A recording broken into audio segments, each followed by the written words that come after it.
Every year, hundreds of children disappear from the streets of Kenya. But who takes them and where they end up has always been a mystery. Until now.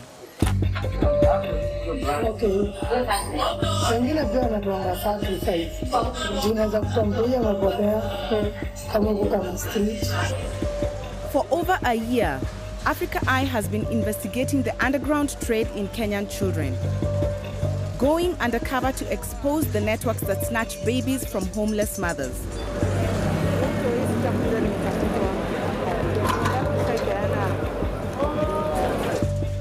That sell children to the highest bidder in underground clinics.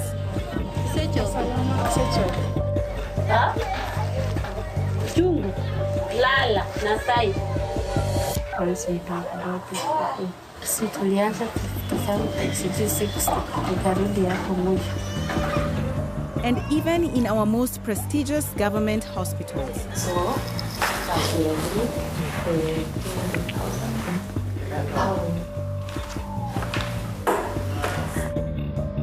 It is a trade that leaves trauma and devastation in its wake.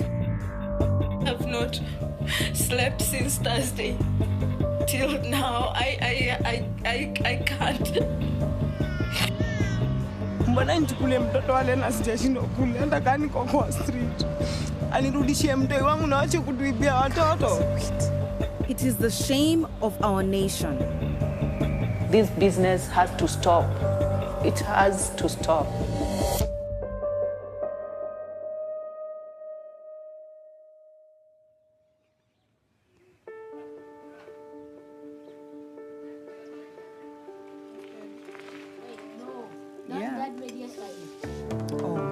That's the one you asked.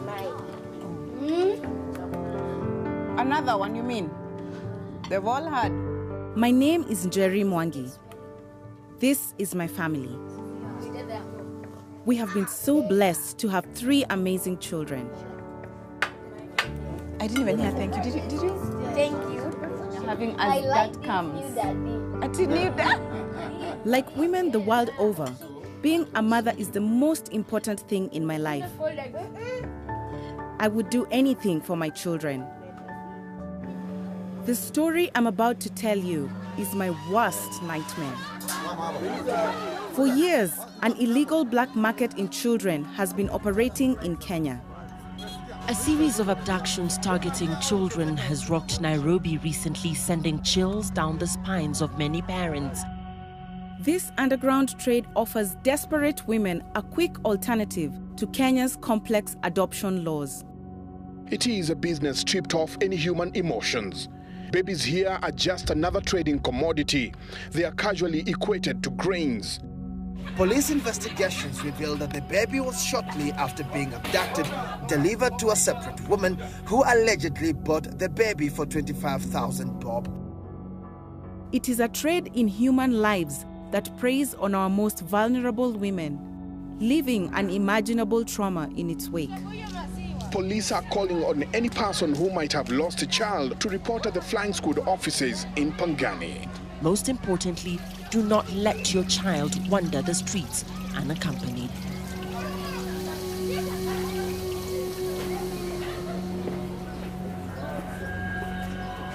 For over a year, we have been investigating this secretive trade.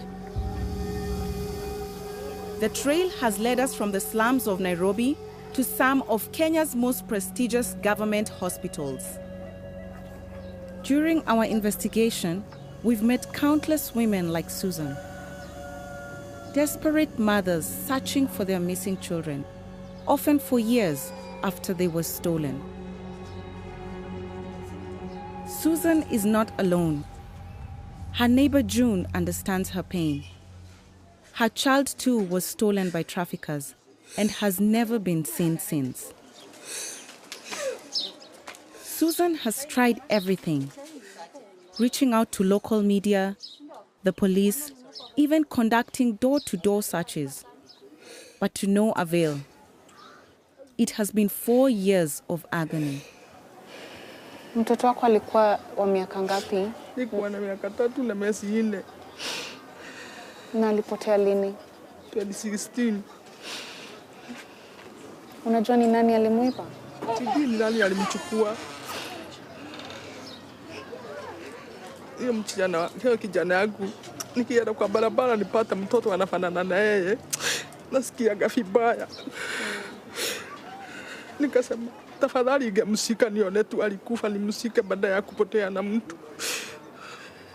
Uko hopeful atapatikana? Atapatikana. Hata saa ingine watoto wao wanasemaga kwani waliiba mtoto wetu, kwa nini warudishaje?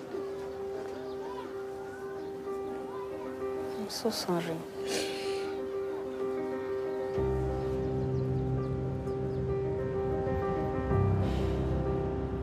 As a mother, I've been profoundly affected by the stories of women like Susan. Now, I want to find out who the baby traffickers are and just how big a problem this really is in Kenya. Hello. You're good? I'm good. I am on my way to meet Judith Kanaya, a journalist with Ghetto Radio. For years, she's been reporting on the plight of women like Susan. Many mothers of missing children reach out to Ghetto Radio in the desperate hope that their children can be found. There was this complaint on slum women and street family children, mothers. They were like, our kids are being stolen and nobody is helping us. So I took that initiative to know what is happening in those streets. This thing is big. Many don't realize how big it is.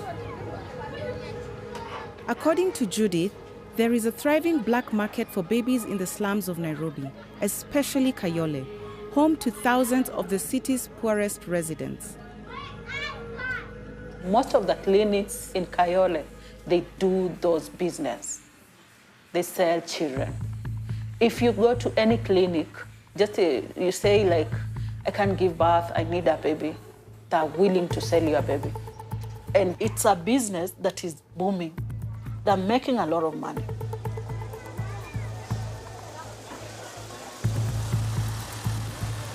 Judith has got a lead on an illegal clinic in Kayole, where she's heard that babies are being sold. There are dozens of unlicensed clinics in this area. They often have delivery rooms for expectant mothers, and they are widely rumored to be a hotbed for child trafficking. This clinic is operated by a woman known as Mary Auma. She claims to be a former nurse who has worked in some of Nairobi's biggest hospitals. Judith has convinced Mary that she's unable to conceive and is eager to buy a child. I went to her clinic and I found 2 women in the room. The women are in labor and are about to give birth.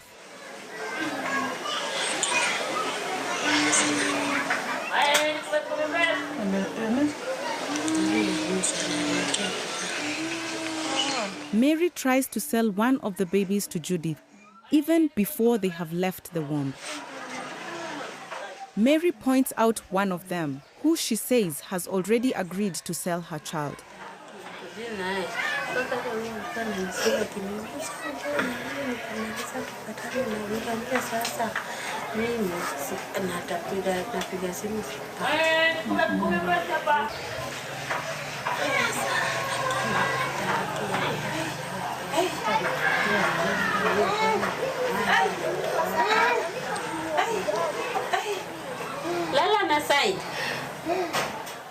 The women are in intense pain and need attention.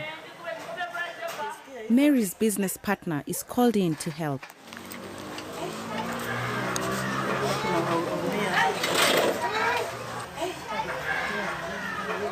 But she quickly returns to business. So she was like, I want to sell you one of these babies.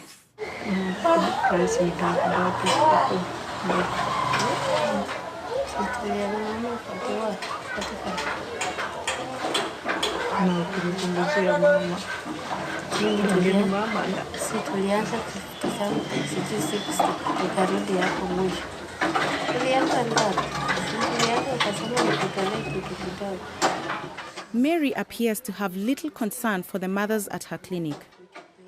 As soon as she has sold their children, she sends them back to the streets.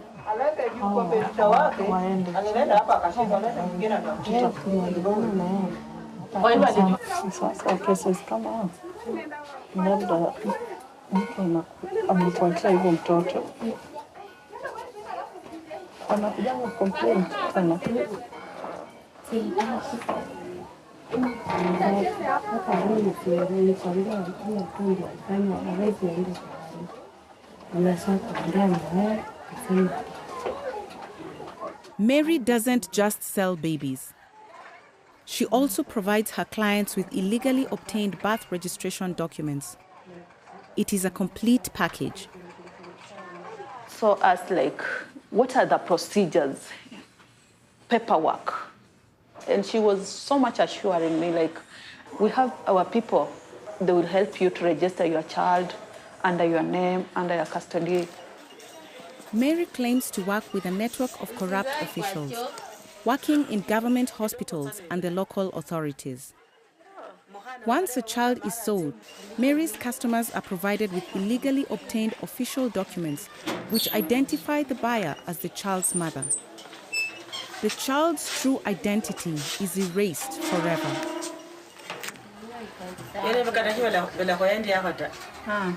Birth certificate onyola tane wenye netinyanga tsibiri nonyola notification nonyola zakatefsa fa kulo wanyo andikirwa sa naiswa.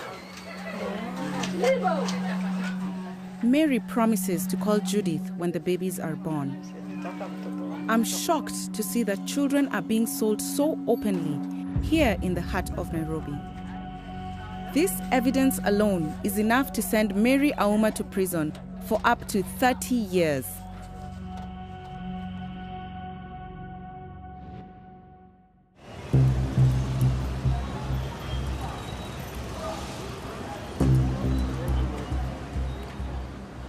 Judith's undercover recordings seem to confirm the existence of a thriving black market for children in Kenya.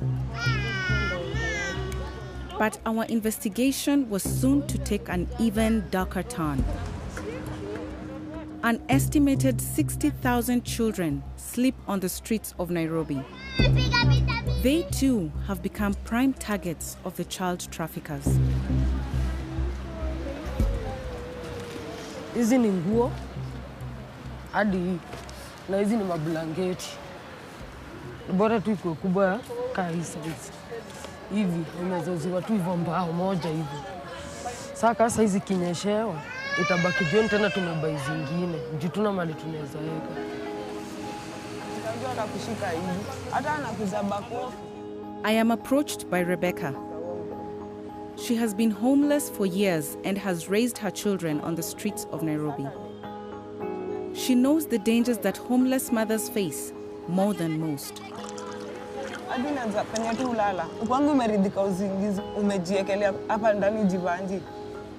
Imagine Adina ni mchana mtu anakuja na kubebea mtoto cause mimi nimeshikadi mbaba.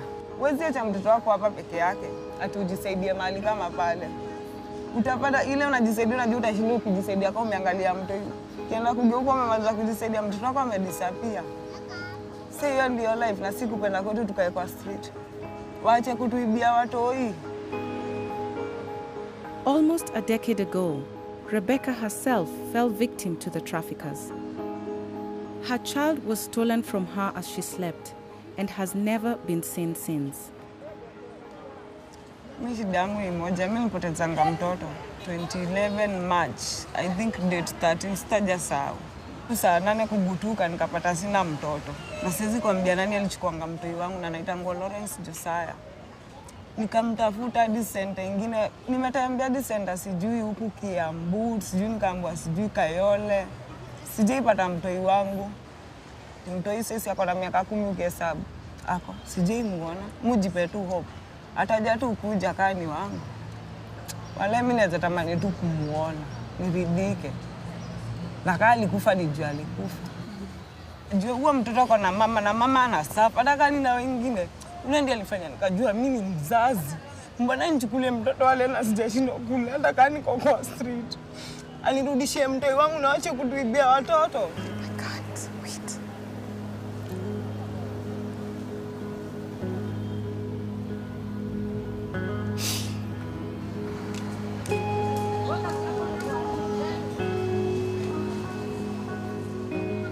I've met 3 ladies today who lost their children, got snatched in the streets in their sleep, and they haven't seen them in so many years. They don't know whether they're alive or dead, but they still have hope that they'll see their children someday.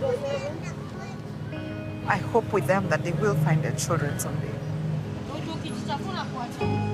But who are the shadowy figures preying on these women? We've been approached by an informant. At great personal risk, she has managed to infiltrate a network of traffickers that specifically target homeless mothers. She has agreed to speak on condition that we hide her identity. There is this girl. Her name is Anita. She's been stealing kids and selling them. Where does she get the children from? To street families. How much does she sell the children for? She told me if I bring a baby girl, 50, boy, 80. 50,000? Yeah. But And a boy, 80,000? Yes. But the kid must be under 3 years. So does Anita have different... Yes. She sells? Yes. She can sell to? Yes. So it's whoever gives her the best price? Yes. Why is it important for you to talk about this? Okay, there's this woman in our area. 12 years ago, her child lost, and the boy was 2 to 3 years. Since then, if this woman hears a baby crying, she thinks the kid is hers. And you can imagine it's 12 years. She still has that pain. So I'm a mother too. I always feel for that woman. That's why I decided this is too much. We have to stop this.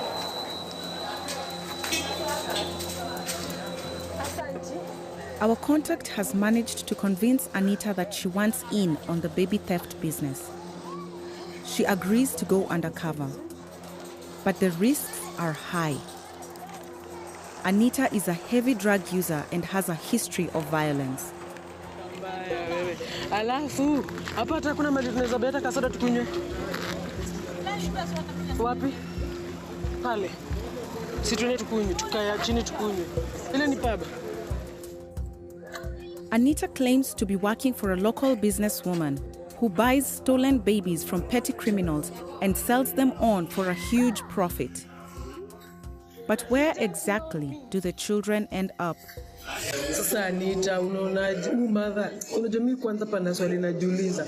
Ushajua mali wapeleka? Okay, hizo tunaweza kuite ya kwanza wengine wana bare kama venye naweza kututu wengine pia wanatoa sacrifice. Wengine wanatoa sacrifice. Tunaweza kutambulia mapotea kama kuka street na vloggers ndio anakaa sana Njeri Mwangi na Joshua. Na Anita, umefanya hii kazi miaka ngapi?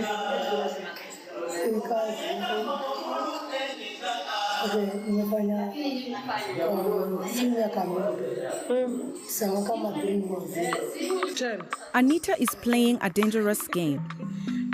Every time she steals a child, she risks a heavy prison sentence. And according to our source, Anita is a prolific child snatcher. Do you know how many children she might have taken?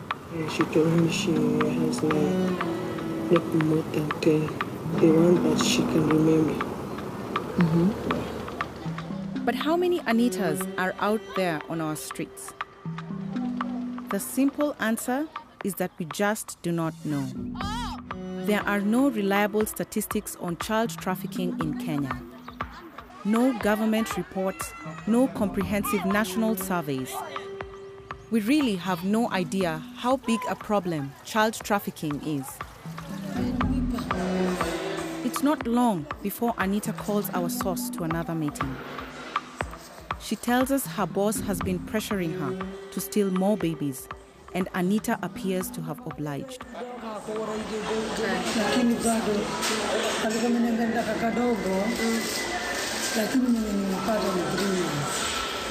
Venye ulimpata kwa street gani na ulimtoa tao kwa mahoka au mademu angana ulimtoa kwa sio tu na kizifuku. Na kama jaga alikuwa mgeni. Mama yake alikuwa chizi. Hata sijui maneno yako. Soda mwenye wangu. Nikawa chini nikiwa. Wewe akakutrustia mtoto. Mtoto wajeni ndivyo ulimchukuaje akakubali kufuatana na wewe mpaka sasa yuko na yeye. Hiyo story hebu nipe juu sielewi. Unajua mtu ni mwenye anaweza mtreat. Why did she start doing this? She told me that she's desperate. Now she feels like she has nothing to lose. Anita, she's a bad news. That's what I can say.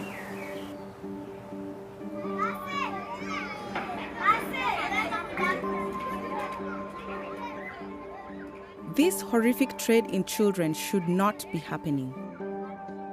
It runs counter to the traditional values that we as Africans hold dear, values which bind us together as a society, as a people. The well-being of our children is not just the responsibility of individual families, but also the entire community. So why does this illicit trade in human lives seem to be thriving? Hello? I went to meet Mariana Munyendo, the founder and CEO of Missing Child Kenya. As we arrived, Mariana had just received a call from a desperate parent whose child had disappeared. Wewe ndo mama mtoto amepotea? Okay. This is just one of almost 600 cases that Mariana has recorded over the past 3 years. Ngai ana miaka ngapi? 13 years, eh? The majority of them have been here in Nairobi. Ukinipa hizi, nitatengeneza alert sai tufanye kudistribute kwa network yetu ya police officer, children's homes, sai jioni kabla tulale tuensure watu wameanza kuipata, ya? How big would you say this issue is in Kenya? This is a big issue in Kenya. So there's a lot of underreporting, there's a lot of cultural issues, and there's a lot of long-term established cartels that are even protecting each other. One of the biggest reasons we have is we are Africans. We have the culture that to keep a marriage, you have to have a child. And on top of that, you also have to have a boy. So you go back to the village and they call you, you're barren. They call you a dry piece of wood. So what do you do to save your marriage? You steal a child. Do you know anything about how much children are sold for, depending on gender, depending on age? Do you know anything about that? Child trafficking is a business, so it has demand and supply. And so there was something that came up in 2016. The average income of a Kenyan, annual income, was 2,500 USD, the average Kenyan. And at that point, children were being sold in the slum areas for around 3,000 USD. And so it made trafficking very lucrative, because why should I labor and work for one whole year for 2,500 US dollars when I can be able to just quickly grab a child and sell them for 3,000 US dollars? And if I sell 3, 4, 5, I am in good business. Yeah. The profits from child trafficking are huge. But desperate opportunists like Anita can only dream of such riches. She calls our informant to a meeting. To her horror, she finds that Anita has stolen yet another baby. Anita gakoraru tirako. Neke gai. Ara nyira ite kulega negra. Hane gere gumiri na. Okay, bana mwana. Ngobaza maziwa sinola kakona witu na kakona 5 months. Ulijuaje miezi yake? Si nilikuwa na kadi nilipita nayo. Gai. Zote. Kwa hivyo ukipatiana unapatia hadi na kadi. Si ndio? Anita claims she already has a buyer lined up for the baby who is prepared to pay her 50,000 shillings. In a desperate attempt to stop Anita from selling the child, our informant tries to lure Anita into a more lucrative deal. Kuna mjamaa aliniunganisha na mama. Mama ana mtoi, anataka mtoi mbaya. Na mama amekubalia tatoa hata kama ni kieti. Kuliko huyo mwingine wa kichwani, huyo anatoa kieti. Siko sawa. Utakubali? Sio business tutape kesho kama itakuwa possible. Kesho. Wala. Anita appears to have taken the bait. Now it's up to us to try and rescue the child and get Anita off the streets.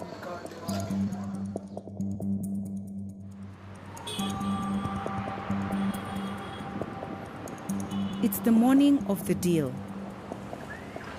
We have reported the case to the police. They have launched an undercover operation to take down Anita. For eyewitness. The police have decided that I should pose as the buyer and that a policewoman should accompany me pretending to be my maid. That is why. The female commanding officer instructs me on how I should act. Hata wapo unaenda tu unasimama tu yani uko. Wewe unakaaje? Unakaaje kuja usongee uchukue mtoto? You know? This kind of style. It's the first time I've gone undercover and the stakes could not be higher. How will you know, by the way? I brief our informer on the plan. When I see the baby, I give Nancy.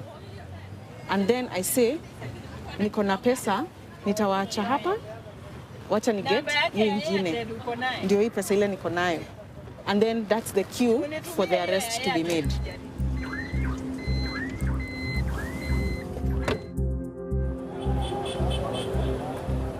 We need to convince Anita that I am a genuine buyer.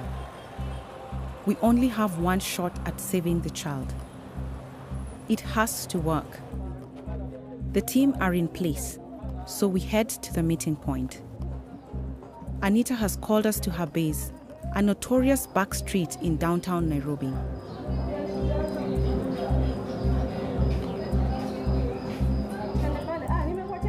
Anita appears, but she seems cautious.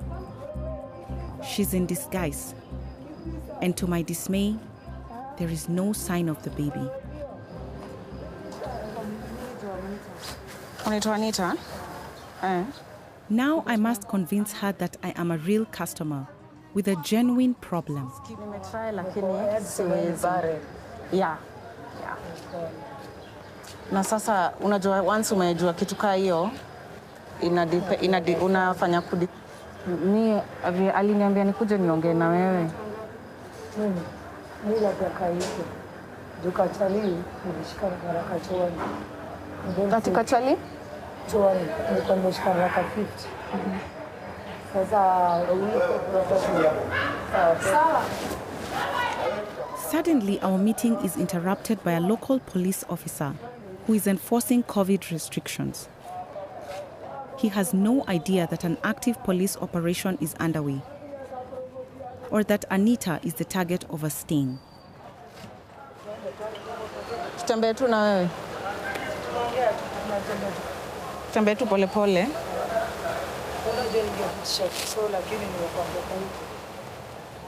As soon as the police leave, Anita continues the negotiations. She seems keen to finalize the deal. And she assures me it's not the first time.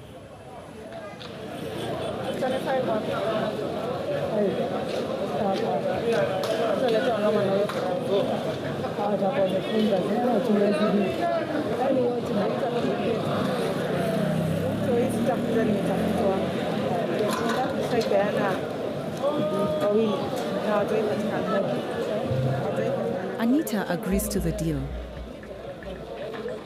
We arrange to meet later that afternoon. When I first saw her, I think my immediate reaction, I panicked because she didn't have the baby. I was like, she wants to size me up because she also wants to see if I'm legit. But she didn't have many questions for me, really. So we've agreed that the baby will be back by 5 latest and that we should meet at 5 sharp. We hope that this is going to go through.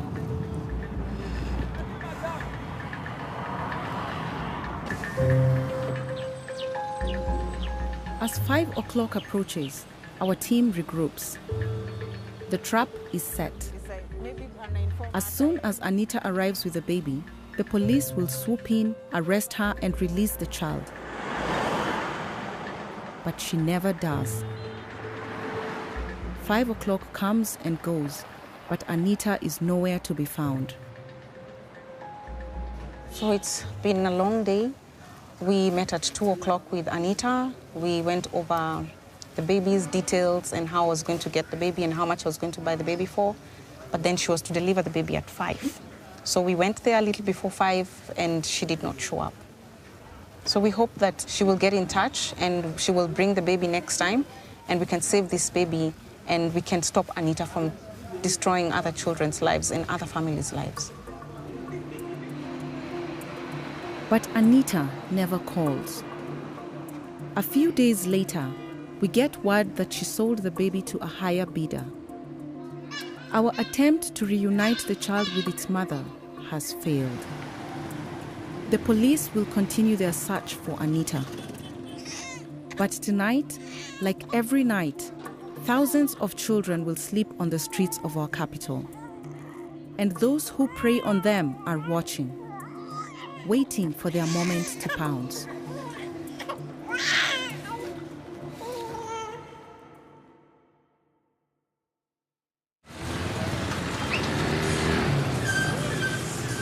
The more we dig into this secretive trade, the more I realize that it is not just opportunists like Mary Auma or criminals like Anita that are preying on our children.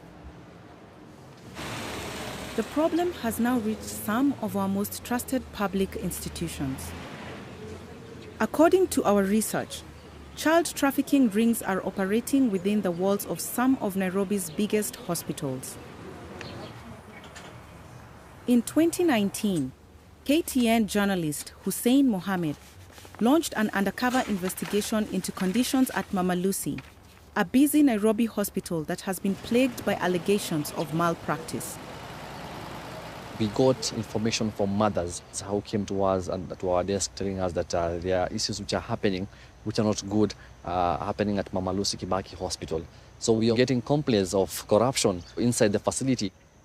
Once we went down and did our investigations, we found that it is true that what most mothers were saying was happening in the hospital. Hussein's team captured shocking images of appalling conditions within the hospital's maternity unit. They also found compelling evidence of child trafficking within the facility. Even filmed a nurse based in the maternity section telling us that there have been issues and there have been incidents of where children have been sold, where a couple has come and they want a child and the child has been sold. And the nurse on the record tells us that, if you want a baby, this is how much you need to part with. So you can verify that this is real and there are people who are doing it as a business. When we posed as buyers asking to buy a child, the nurse was willing. I mean, we said we need to part this amount of money. So these were things that we were still trying to gather before we buy the child. And the nurse was assuring us that it will not be a problem. We decided to investigate Hussein's claims. In March 2019, we were approached by a whistleblower. He's worked in the child welfare sector for years. He claimed to have infiltrated an active child trafficking ring operating within Mama Lucy Kibaki Hospital. It wasn't the first case of trafficking he had come across. He claimed to have reported multiple cases of child trafficking at a number of other institutions, but no action was ever taken. So he decided to hand his information to Africa Eye. He identified a man who he says was actively involved in selling children. Fred Leparan, a clinical social worker employed by Mama Lucy. It's Fred's job to protect the well-being of vulnerable children born at the facility. But instead, it appears he is willing to sell them to the highest bidder. For over 6 months, our source infiltrated Fred's network, winning their confidence and even attending meetings where he claims to have witnessed the sale of babies born at Mama Lucy. We decided to investigate these claims. Our whistleblower agrees to go undercover and arranges a meeting with Fred. He tells him he's been approached by a family friend who is desperate to buy a child after failing to conceive. Ameniambia tumesukuma na yeye, akaniambia tukafikiana 300. Nikamwambia nakuja kukutana na wewe ndio at least niweze kumaliza na wewe, tupange appointment na yeye. Mama ni mtu mwenye namwamini, unajua siku ile nilishtuka bado nashtuka. Ni mtu namwamini sana. The deal is far from done, but already Fred seems to have a child lined up for sale. Niko na huyo mtoto na ni boy. Ni mzuri, ako na afya. Jana ndiye aliachwa. Na aliachwa mwenye kumwacha kwa wapi? Mwenye alimwacha alipeleka tu kama hospitali, ako na 2 weeks, 2 days. Kamwacha tu hospitali kaenda. Hajawahi Hajawahi rudi. Na mna dalili ya kurudi kwake? Dalili hakuna. According to our source, this is not the first time Fred has sold a child from the hospital, but he's still cautious. Suppose we do this. Najua nataka kitu yenye isitulete shida baadaye. Tufanye nini? What do you think? Of course, mama akiona ni swana in case of anything, atajua nafanya Mama Lucy. Ulimwambia nafanya Mama Lucy? No, sure. Tufanye hivyo. Mimi nataka clean deal. Fred agrees to meet.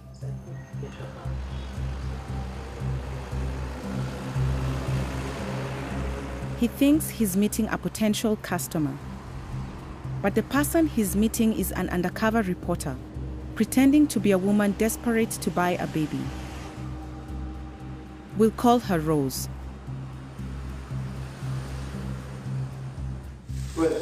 Fred agrees to meet Rose at an office close to Mama Lucy. Rose needs to convince him that she's a genuine buyer. Fred asked me what my story was, why I wanted a child. It was kind of an introduction of sorts. I see.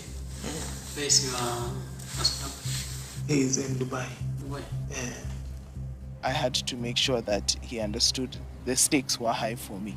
Because I had not yet had a child, it was affecting my marriage status. And so I wanted a child so that I could save my marriage. We have been together for a very long time. And nothing has happened. That's how pressure has started from family members that he needs to find another woman, and now what do I do? Sasa nikuulize, umejaribu adoption process? We have thought about it, but it seems like it's a bit complicated. Fred seems assured by Rose's cover story and quickly gets down to business. It doesn't matter. It doesn't matter. The thing is, it's a healthy child. Yeah. Yes. Sasa, pia nikuguzia about the price. Yeah, it's around 300. Can we discuss that, or you are? At least discuss it. We cannot discuss. Okay, I mean, as a Kenyan, I have to try to. But at least Fred is warming up to the deal, but he seems nervous. He knows that if things go wrong, he could face up to 30 years in prison for child trafficking. Na unajua ni kurisk. So, Na pia sisi tutaki uharibu maisha yetu ama uharibie mtu. Kitu kama ni kufanya, tufanye watu watatu, mimi, wewe na unajua shida yangu mimi nilikuwa kuamini mtu. Unajua ni kurisk. Mimi naogopa sana. He said that he would think about it, and once he thought about it, that he would get in touch with me. So, acha tujaribu. Then we'll let you know probably leo. Kesho asubuhi. Kesho. We have no idea whether Fred will deliver on the deal. This could just be a bluff. But the very next morning, Rose receives a message. It's from Fred. And the deal is on. I was told to go to Mama Lucy, to the hospital, early in the morning, and pick the child there. So I went. As Rose heads to Mama Lucy, Fred summons our whistleblower to the hospital's maternity unit. He has identified a child that he wants to steal and wants help to cover his tracks.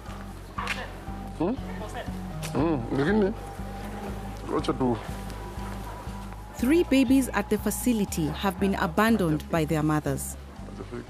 They are due to be transferred to a local children's home. It's Fred's job to ensure they get there safely. But today, he has other plans. He's using this legitimate transfer as a smokescreen. According to his plan, only 2 of the babies will arrive. The other will be sold to Rose. But to get the children out of the hospital, he needs official documents authorizing their release.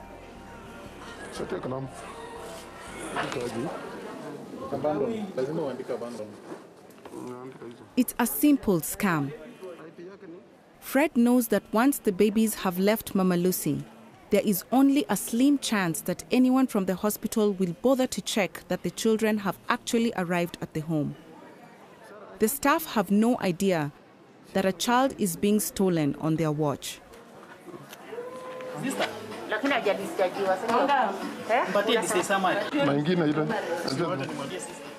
Fred knows he is running a huge risk, but there are $3,000 at stake, and it's a gamble he seems prepared to take. The paperwork is completed, and Rose is waiting. Our source suggests calling her in, but Fred is jumpy.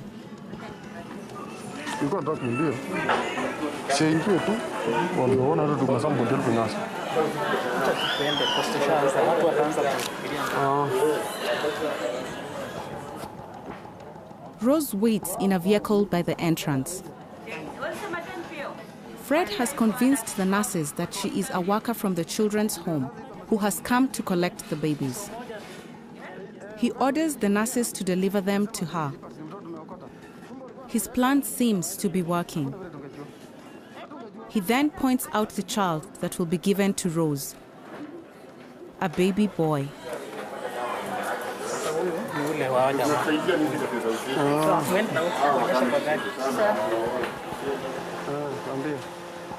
The nurses deliver the babies to Rose. They have no idea that they are complicit in the trafficking of a child. I was shown the child that I would get. It was a baby boy. And there were 2 other children, so there were 3 children total that we were taking to the children's home. Fred steps out to make sure that Rose has received her baby. But then he finds an excuse to leave.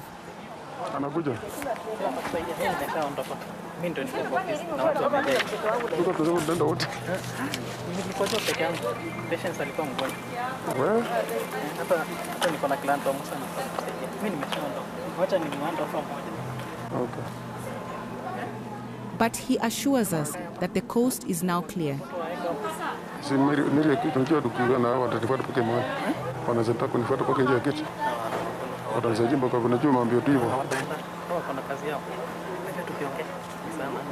Okay, so Fred assures us that nobody from the hospital will check if the children arrived at the home. Once she has gone past hospital security, Rose can simply disappear with the baby that Fred has just sold her. What was shocking to me was how easy it was to walk out of the hospital with the children. It took us less than 3 seconds to get out. yes. I have 3 children. Yes. I will abandoned children so. Rose and our source immediately delivered all 3 of the babies to the children's home, including the one she has just bought. They will be cared for at the home until a legitimate adoption can be arranged. They, at least, are now safe from the traffickers. Hi.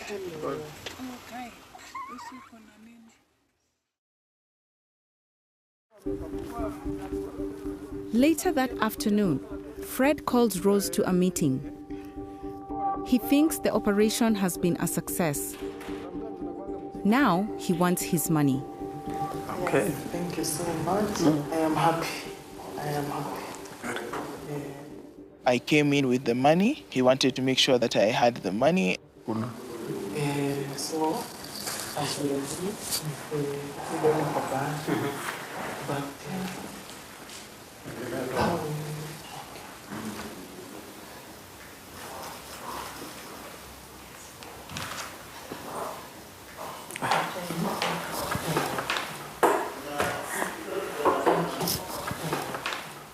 I put it on the table, he took the money, and that was it. Sasa kenye utafuatilia niliambiwa ukiona hii shindano kama hajatokezea utarudishwa atakupeleka na fulani mwenye anafanya somewhere. Na ni vizuri pia utafute nutritionist atabaki kuelimisha. That is good. That is fine. Na pia kuchunge pia sana. I was shocked that something like this could happen in Nairobi so easily.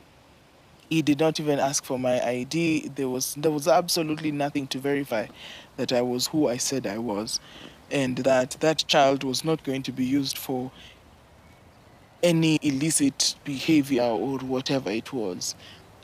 How many other people have walked out of there with children in their hands? And I thank God that I was able to at least save one child.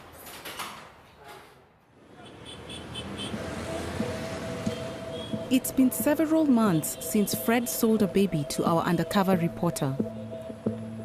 We've heard he's still working at Mama Lucy Kibaki Hospital. Fred is charged with the responsibility of taking care of vulnerable children. But instead, Fred uses this as an opportunity to make some money for himself on the side. I don't understand why somebody would do something like this. So we decided to confront him with our evidence. We have a reason to believe that you're involved in child trafficking. What do you have to say about that? Me. Huh? Me? Yes, you. No. You sold to one of our informants a child for 300,000. What do you have to say about that? Lakini, shika ibarua basi usome, you can reply to me or you can call me. Thank you.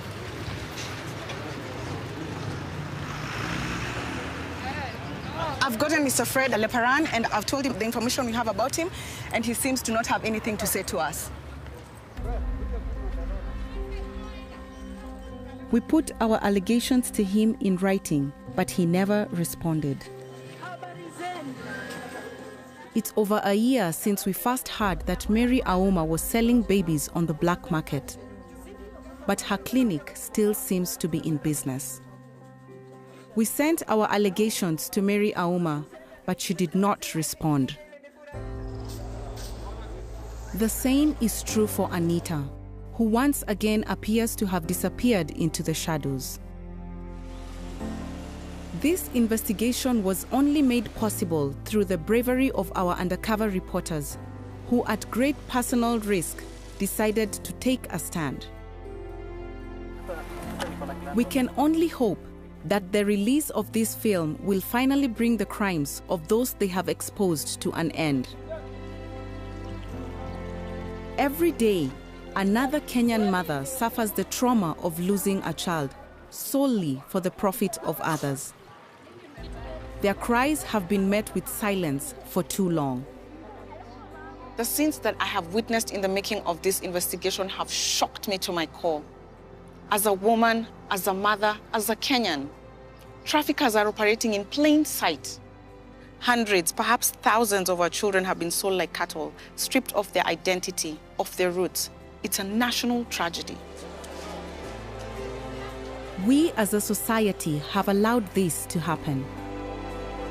Now, it is our responsibility to finally bring their torment to an end.